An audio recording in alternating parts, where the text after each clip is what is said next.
കേൾക്കുന്നതല്ലേ. അവിശ്രീയും പ്രോമിലിഡിയോ ഒക്കെ, തുളസി, അതുപോലെ തന്നെ തമ്പുരു. എത്ര മനോഹരമായിട്ടുള്ള ഒരു കാര്യമാണ് ആ കുട്ടിയുടെ ചാനലിൽ ഇട്ടത്. ഞാൻ ഇന്നലെ തമ്പുരുവിന് ഒരു കുഞ്ഞ് തമ്പുരുവിൻ്റെ പേരൊക്കെ പറഞ്ഞ് എൻ്റെ യൂട്യൂബ് കമ്മ്യൂണിറ്റിയിൽ ഒന്ന് പോസ്റ്റ് ചെയ്തിരുന്നു.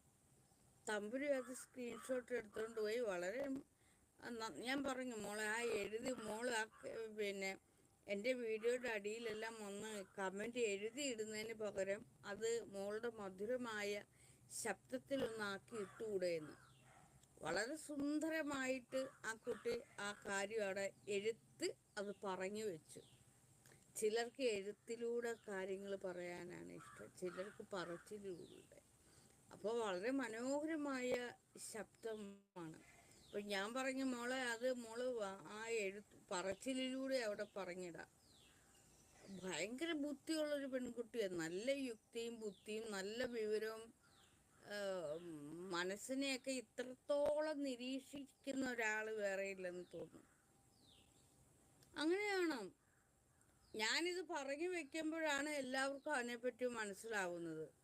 അതുവരെ തമ്പുരുവിന് ഇത്രയും കഴിവുണ്ടെന്ന് ആർക്കും, ആ കുട്ടിയുടെ കഴിവിനെ പോലും ആരും ഒന്ന് കണ്ടുപിടിച്ചിട്ടില്ല. ആ കുട്ടിയുടെ കൂടെല്ലാം കൂട്ടുകാരുണ്ടാകും, ബന്ധുക്കളുണ്ടാകും, പരിചയക്കാരുണ്ടാകും, ഒക്കെ ആളുകളുണ്ടാകും. പക്ഷേ ആ കുട്ടിക്ക് നല്ലൊരു കഴിവുണ്ടെന്നോ നല്ല വിവരവും വിദ്യാഭ്യാസവും ഉള്ള ആളാണെന്നോ അതിൻ്റെ സ്വരം നല്ലതാണോ അത് നല്ലൊരു വ്യക്തിയാണെന്നോ ഒന്നും ഇതുവരെ ആ കൂട്ടുകാരൊന്നും അതിനോട് പറഞ്ഞിട്ടില്ല. ആ മോളോട് പറഞ്ഞിട്ടുണ്ടാവില്ല. ഞാൻ പറയുമ്പോൾ മാത്രമാണ് തമ്പുരുവിനെ നിങ്ങൾ ശ്രദ്ധിക്കുന്നത്. അല്ലേ?